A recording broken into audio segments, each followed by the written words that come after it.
All right, guys, Copper Cutlass here. I came out today to sand out a lot of the runs mainly and start picking away at some of the nibs. Now, I already kind of started leveling off the runs so you can really see the shadows of them now. But I've already flattened them out quite a bit. I just wanted to show you guys what it looks like. Now, what you have here is shiny spots that are low and dull spots that are high. So it's just like blocking body filler. You're going to have low and high spots, and you have to be careful. What I'm using here is a sanding stone. This is about a 800 to 1000 stone, I believe. My friend at the shop gave it to me. He had a couple of these, and he gave me one that was still good enough to get this job done. Actually, these can go a long way. They'll deteriorate way more, but it's aggressive. I'm also using 1500 wet, which is not really ideal, but I'm using it anyway. I used it here, and I got rid of this run. That was all clear buildup in here. I wanted to show you guys what it looks like once it's done. It's nice and smooth versus like the highs and lows here, right? And then this one in here is almost gone, so we would call this one like in progress. So a lot of that came out. Really, that's one of the bad spots. I wanted to show you guys this one here too. I started sanding this one a little bit. This one's almost flattened all the way out. This is one that actually would worry me because it's really long, thin, and it's thick. So what happens is, as you're sanding it, you're hitting other areas, and you have to be really careful to not sand through because you're putting a lot of focus in this little area. You're not going to be just sanding this. You're going to be sanding this, this, this, this, this. You really have to move around quite a bit to make sure that you don't burn through. Now, there is a method that people use with glazing putty, where you just put it on and you razor blade it until your run appears, and then you sand it with 320. And then you once you hit the thin area where your glazing putty starts to chip off, you finish it off and you got rid of most of it. So this side came out pretty good besides that spot. So really our main focus is going to be that side, taking care of this. There's a little bit of a weird run here, not a big deal. And that one back there, which is almost like the other side. The other side was worse though. The clear ran down the corner, puddled up in this little low spot. So, but this is going to get re-cleared. My buddy told me, he's like, you're going to want to re-clear it because you're going to end up with a 3D pattern over your stripes. You want to throw another 3 coats of clear after you sanded it flat so that you can hide all of these and you don't see, like, you can see it in the reflection. You know, it's got a step, but that's because we got layers of paint. So I'm going to sand this a little bit more, show you guys what it looks like all sanded. And obviously, you can see I sanded it. I do have some orange peel. I was being conservative with it because I didn't want to continuously keep running it. So I had to adjust the way I was working to accommodate my speed and the thickness of the clear. Again, I'm not blaming the material. I am blaming myself for picking a material that I didn't use before and not having experience with that type of material, how much to move. So, my bad. But, yeah, you can see we really didn't get a lot of big dirt, a lot of small stuff that'll sand out. Like here, that was, I just barely grazed over it with 1500 to expose the little dirt nibs to show you guys. Now, I do have various different blocks, which will help. So I got this rubber, these are all sanding blocks I use for body filler, by the way. This is a teardrop rubber block.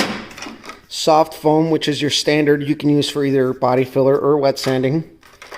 A little bit of a more harsher blocking block here, but I needed something aggressive so I can knock these down and really flatten them out. So I figured I'd show you guys how I was going to do that. And then eventually I am going to buff it just to buff it, but ultimately in the spring, this and the deck layer are going to get re-cleared to hide the, you know, thickness of the stripes and make sure that they all look uniform, just like the fender. There's no step here.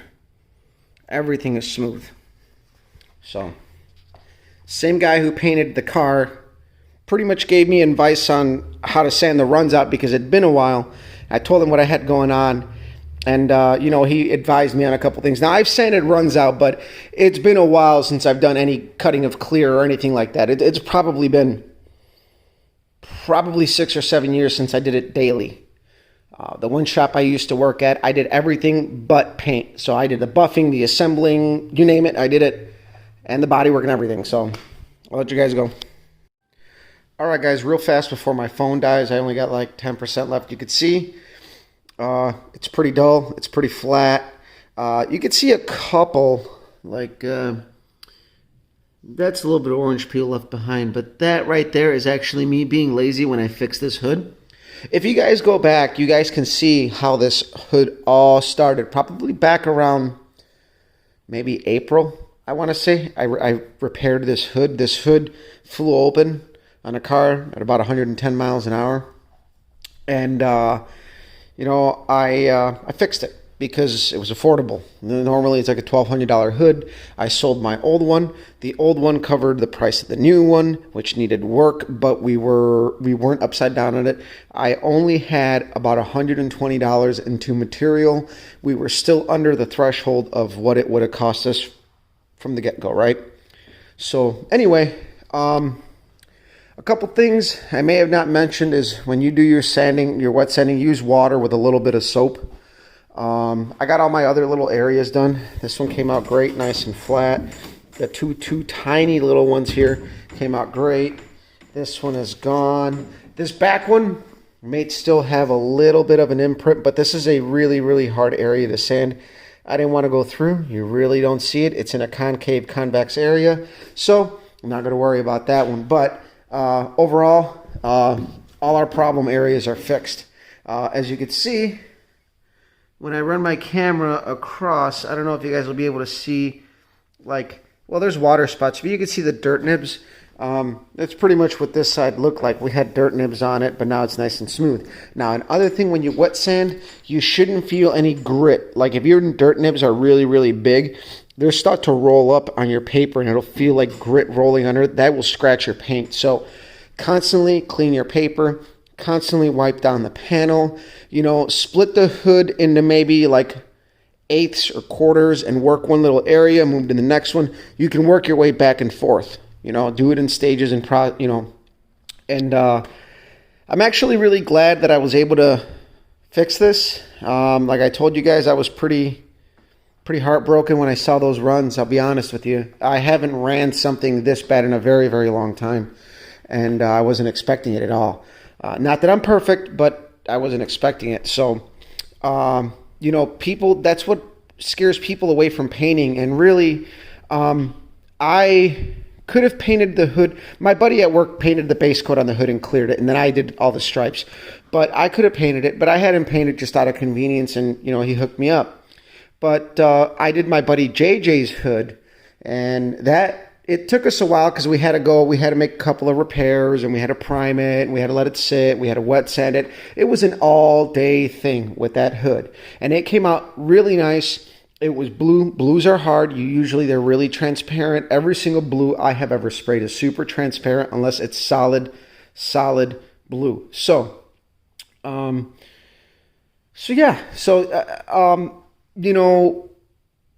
It was really good for me to show you guys because I guess you guys shouldn't be scared to try this. I try to encourage people to paint their own cars, do their own body work. I mean, when I did this car originally, I did this car originally back in 2007. I got it done the spring of 2009.